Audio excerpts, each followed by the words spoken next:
ಕೈಯಲ್ಲಿದೆ, ನಾಳೆನೆ ಬಗೆಹರಿಸ್ಬಿಡ್ತಾರೆ ಅಂತ ನಾವೇನು ನಿರೀಕ್ಷೆ ಇಟ್ಕೊಂಡಿಲ್ಲ.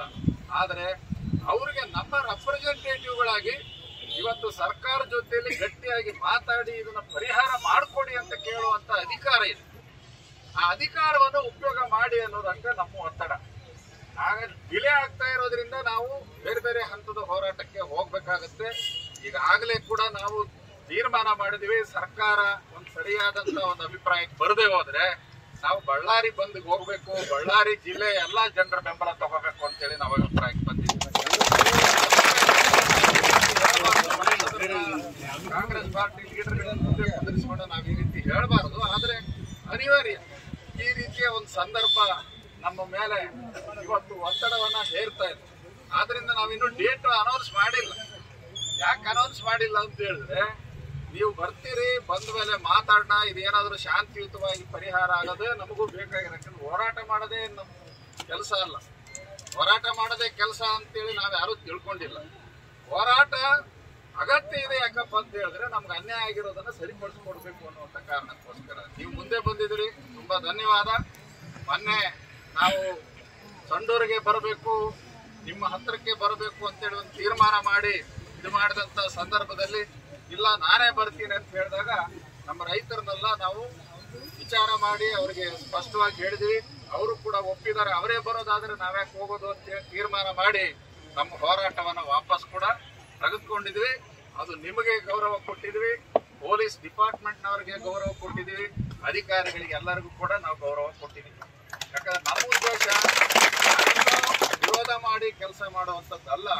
ನಮ್ಮ ಉದ್ದೇಶ ಬಹಳ ಸ್ಪಷ್ಟ ಇದೆ, ನಮ್ಮ ಸಂಕಷ್ಟವನ್ನ ಪರಿಹಾರ ಮಾಡಿ ಅಂತೇಳಿ ಒತ್ತಾಯ ಮಾಡೋದು. ಸೊ ಆ ಹಿನ್ನೆಲೆಯಲ್ಲಿ ಮಾತು ಕೊಟ್ಟಾಗ ನೀವು ಬಂದಿದ್ದೀರಿ. ಮತ್ತೊಮ್ಮೆ ನಿಮಗೆ ನಮ್ಮ ಹೋರಾಟ ಸಮಿತಿಯ ಪರವಾಗಿ ಅಭಿನಂದನೆ. ಈಗಾಗಲೇ ಬಸವರಾಜಣ್ಣ ಸುಮಾರಾಗಿ 956 ಜನಗಳಿಂದ ಕೂಡ ಬೆಂಬಲವಾಗಿ ನಿಮ್ಮ ಜೊತೆ ಇದ್ದಾರೆ. ನಾವು ಕೂಡ ಯಾವಾಗಲೂ ಧರ್ಮದ ಪರವಾಗಿ, ನ್ಯಾಯದ ಪರವಾಗಿ, ಸತ್ಯದ ಪರವಾಗಿ ಇವತ್ತು ಕೆಲಸ ಮಾಡ್ಕೊಂಡು ಬಂದಿದ್ದೀವಿ. ಆ ನಿಟ್ಟಿನಲ್ಲಿ ಇವತ್ತು ಏನು 2010ರಿಂದ ಏನು ಕಂಪನಿಗಳಿಗೆ ತಗೊಂಡ್ರು, ನಾನು ಇತಿಹಾಸ ಹೇಳಕ್ಕೆ ಹೋಗೋದಿಲ್ಲ ಅದ್ರದ್ದೆಲ್ಲರೂ ಕೂಡ. ನನ್ನ ಜಯಮಾನ ಹೆಂಗಪ್ಪ ಅಂದರೆ ಭೂತ ಕಾಲದ್ದು ಹೇಳೋದು, ವರ್ತಮಾನ ಕಾಲದ್ದು ಹೇಳ್ತೀನಿ ಅಷ್ಟೇ.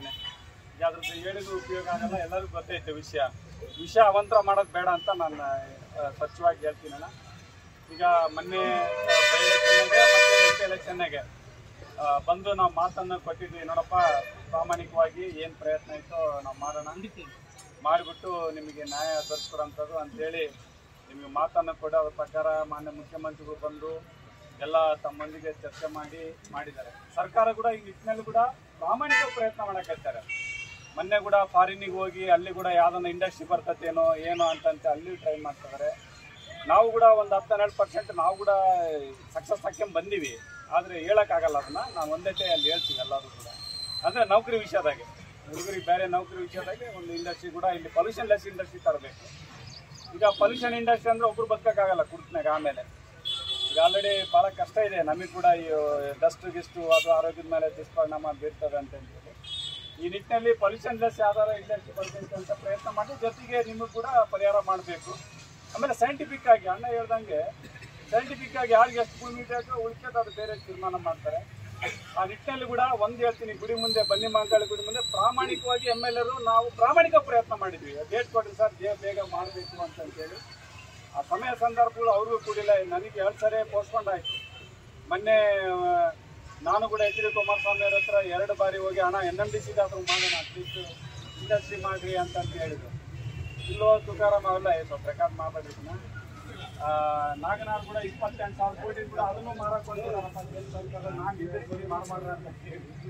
ಇಂಥ ಪರಿಸ್ಥಿತಿ ಐತೆ ಕಣಯ್ಯ, ನಾವು ನುಂಗಂಗೆಲ್ಲ ಹೇಳ್ಕೊಂಬಂಗಿಲ್ಲ, ಅಂಥ ಪರಿಸ್ಥಿತಿ ಐತೆ ಅಂತೇಳಿ ಅವ್ರು ಹೇಳಿದ್ದಾರೆ. ಇಲ್ಲಣ್ಣ ನಮ್ಗೆ ಅವಕಾಶ ಇದೆ ಅಣ್ಣ, 2,000 ಕೋಟಿ ಲಾಭ ಐತೆ NMDC ಕಂಪನಿ. ಅದನ್ನ ತಗೊಂಡು ಅಟ್ಲೀಸ್ಟ್ ಒಂದು ಸ್ಟೀಲ್ ಕಂಟನ್ ಹಾಕ್ರಿ, ಅಟ್ಲೀಸ್ಟ್ ಒಂದು ಒಳ್ಳೆ ಟೆಕ್ನಾಲಜಿ ಮೇಲೆ ಮಾಡ್ರಿ ಅಂತ ನಾನು ಕೂಡ ಪ್ರಯತ್ನ